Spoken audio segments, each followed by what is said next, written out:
nobody wants to do harm. They're all trying to grow the business. They shared their ideas because they had a passion or they had a pain point. We had 23 million in return on investment just off of those 7 Matchboxes. The companies who invest most in innovation in downturns and difficult times will become the winners in the future. As much ROI as possible. Let's go! Let's get started. Do it!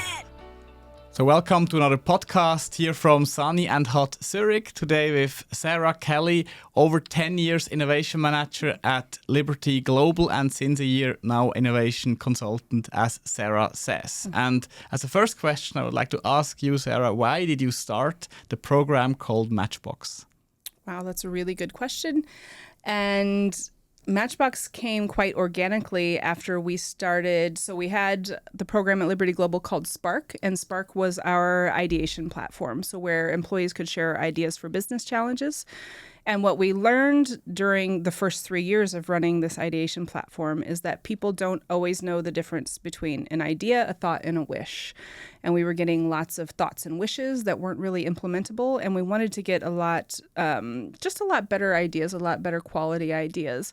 And so we were looking for a way of teaching people a methodology of how they could take their ideas from these little sparks in their head into, we always say, turn it from a spark to a raging fire. We actually built our first box, or a prototype of our first box, and told him all about it. And he finally gave us the green light to say, yes, I will invest 30,000 euros in your first Matchbox, is what we called it. And it it absolutely took off from there. Our very first one was a huge success. We ran it in our operation in Ireland. And yeah, that was 2015. And I ran my last one with Liberty Global in 2023 because 2024 was a short year for me. And it was wildly successful. Within the last 3 years that I was running the program, we ran 7 different Matchboxes in different operating companies, and we had 23 million in return on investment just off of those 7 Matchboxes. I would be curious if you could guide us a bit through the journey of such a Matchbox. Or let's say somebody has an idea and submits with a motivation. So how does it look like? Yeah, absolutely. So if they are selected for the Matchbox, then we take them away off-site for 2 days, and we give them a 2-day training. So we don't just give them the materials, we actually train them on the methodology.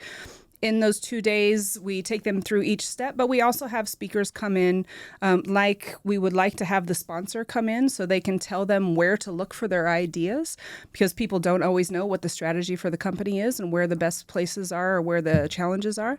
So we have them come in. We like to have a speaker come in and talk about how they've used lean startup or design thinking in order to start their own business, because it's nice to hear from somebody who's experienced it and what the difficulties could be.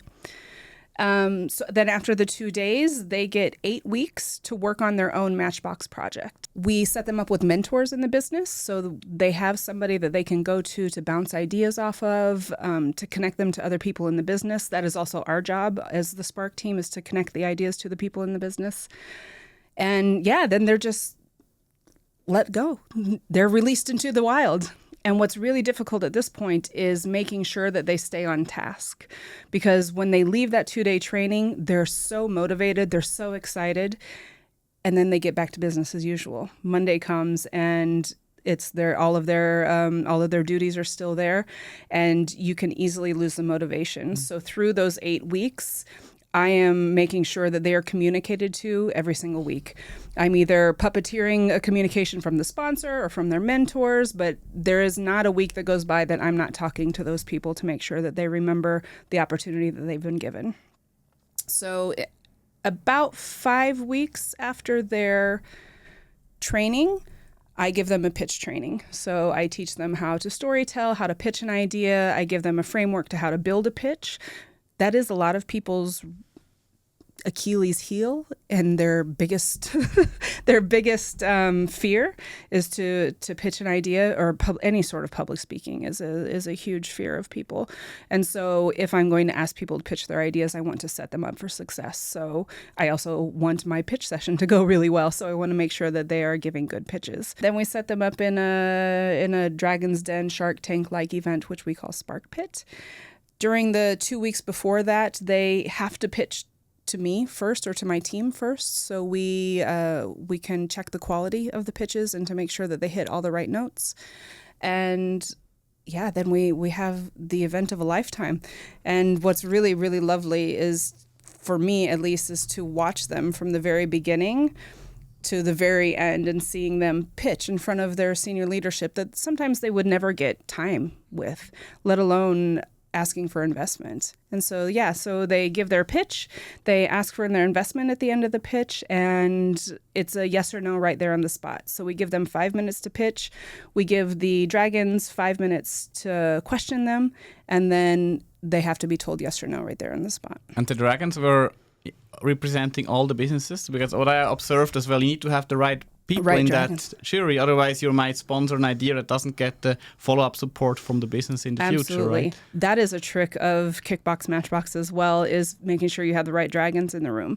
Because like you said, if you don't have the right people, then there's nobody going to invest in that idea. So as the ideas come along, we start asking the dragons, can you come on this day? We block out their calendars already way ahead of time, and then it's only 1 or 2 weeks before that we actually know who the dragons really will be, because we want one from each representing each area of the business where an idea is going to be pitched. And how high, like seniority style, how high are the dragons? It's usually the sponsor is generally like an MD level, and then VP level, director level. So it's really important that your dragons, or whatever you're going to call them, have investment power. Yes. So they have resources, because that's what you're asking for. You're asking for time, you're asking for money, you're asking for POCs, and you have to have the right people in the seats to be able to say, yes, I will do that for you. Agree. Yeah. And the highest management, did you involve them somehow, either communication-wise, as key stakeholders for Matchbox? Do you leverage them, and how?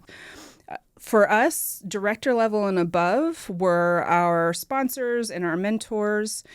And then level, what we call level 5, which is like senior managers and below, were our Matchboxers. And we did that for a few reasons. The first reason is that the higher levels, they had a lot of opportunities for learning and development in their careers. We wanted to really reach people who didn't necessarily have a lot of learning and development opportunities. The second reason, and quite self-serving, is that through the ideation platform, most of our ideas that we received were from senior manager level and below. So it's a very grassroots initiative, idea management generally. And so we wanted to upskill our customers, and by doing that, we will get better ideas, more implementable ideas, and be able to claim more ROI, which is what every innovation manager dreams of, is as much ROI as possible. So that's how we chose what levels that we did for Matchboxers and who our mentors were. It was senior levels and above. But getting all of those people on board was really, really important, just to make sure that they were giving their people the time. And you mentioned like the KPIs, reporting on return investment versus culture impact, upskilling of people. Yeah. What were the KPIs relevant for you as Sarah? Which were KPIs reported towards management? How the program was measured? Oh, it's always such a tough one, because I know the right answer in senior leadership eyes is ROI is king. And if I don't show ROI, then and I think every innovation manager deals with this, then your program is gone. Like, you're the first to go. And maybe also the follow-up question, like if you mentioned some great cases, are there some of your favorite Matchboxers or cases you still remember and you can share? There is a very special guy named Josh, and I always ask before I tell any sort of stories, because it is very personal. But I remember Josh, he was in our Virgin Media office, and during the 2-day Matchbox training, he was very, very quiet. And it was clear to me that he struggled socially. And I had a whole class full of people, so I couldn't really pay a lot of attention and didn't really remember him. But it was just clearly difficult for him to be social. And then we got to the point where they were putting their ideas in and starting to chase their ideas through this process. And Josh put an idea on the platform. And I remember asking my teammates, Mela and Sinead, who is this person? I don't remember this person at all. And Mela said, yeah, it's that really quiet guy from the back. And it was a brilliant idea already from the start, from the very first spark. It was a great idea. I was like, wow. And I put Josh together with his mentor, and he really, really fleshed his idea out. And it came to the pitch training. Josh came up to me and said, hey, Sarah, I might need a little bit of help with my pitch. I'm not really that great. And just so sweet and just so kind and so humble. And I was like, yeah, no, of course. Yeah. And he hung on every word that I said during the pitch training. And he gave the pitch of a lifetime. Like, I was so proud. I put him first because I knew he would be nervous. And he was sweating, and but he gave a pitch of a lifetime, and he got his investment that he asked for as well. And it was a really great lesson for me, actually, in that I really thought I would never hear from him. I thought he was just somebody that came and took the course. I didn't even know why he was there.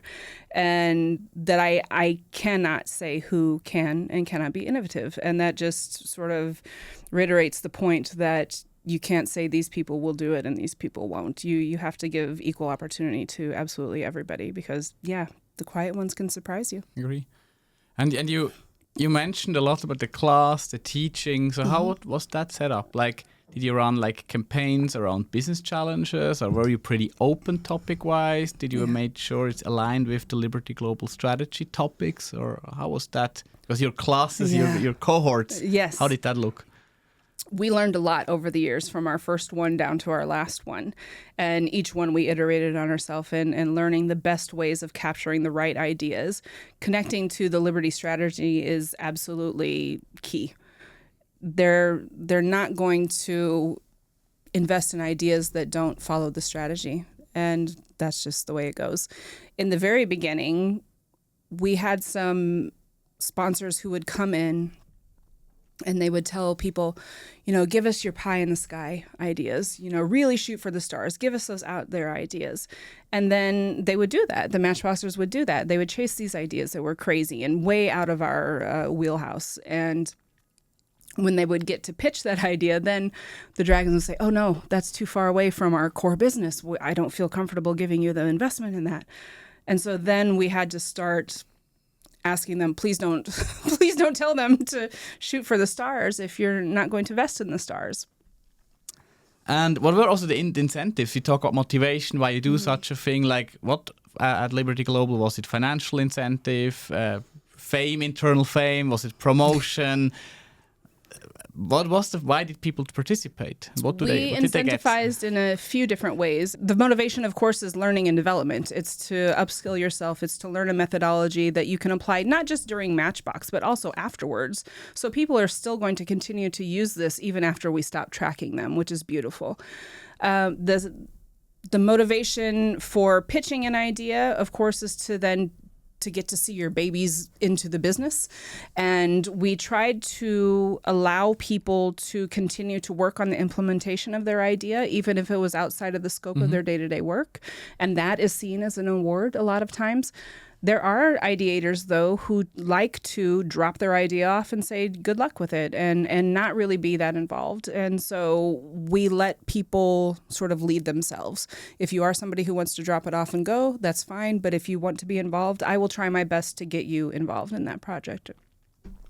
As far as awards go, every year we would have a yearly Spark Award. So all year long, I would keep a little spreadsheet of people who did great things with the program. So not necessarily just Matchbox, but also in any ideation campaign as well. Not because people never share their ideas for an award. They share their ideas because they had a passion or they had a pain point. And that's generally where ideas come from. Either I'm super passionate about this, or, oh my God, I have a pain point and I want you to fix it.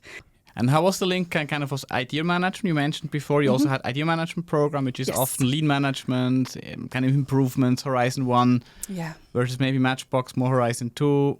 What was it also a bit like to go into that framework? Yeah. Which type of ideas did you search for? How was the link or triage to other programs? If it was too incremental, for example, how did you deal with that?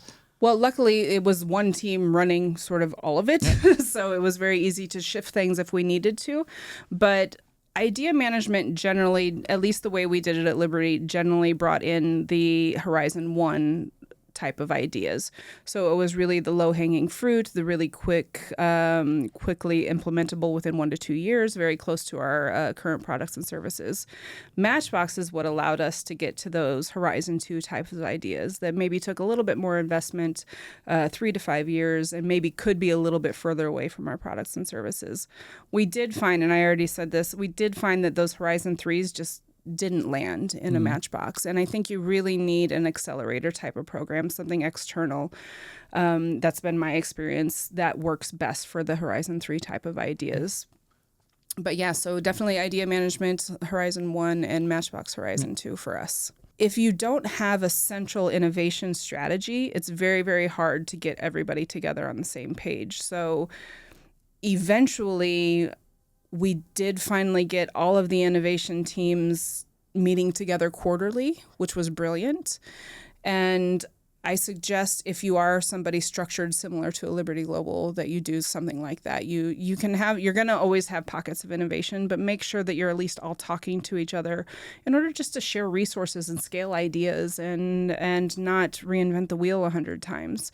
Because obviously it's things that happen and work in Ireland can also work in Switzerland and can also work in Germany and in Slovakia. And so, yeah, that's the idea behind innovation and sharing is to make sure that you're scaling all of your projects as well.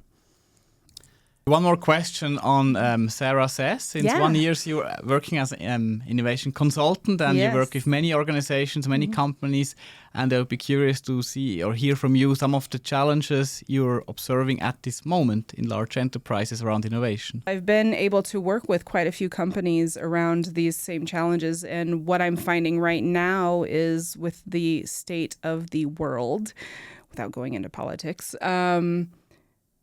budgets are being cut. People are really tightening their belts. And I think you might have experienced this during COVID as well, is when the world is unsteady, the first thing to stop is innovation.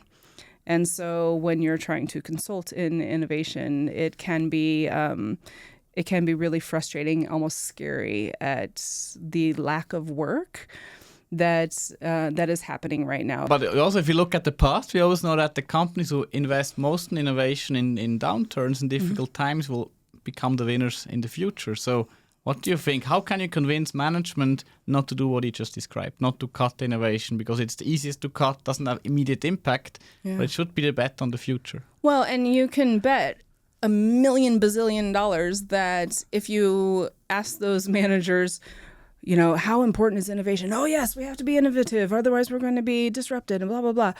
But then put your money where your mouth is and actually invest in it. And innovation isn't something that people can do alongside their full-time jobs as a pet project. It's something that really takes dedication and knowledge and resources. And if you really do want to stay on top, then you have to continue to innovate even through the difficult times. Great closing words. Innovation is a discipline. You keep doing. It's like a sales process. You cannot finish. You have to do it structured like a portfolio, and then eventually you get the next big thing out of it. Yeah.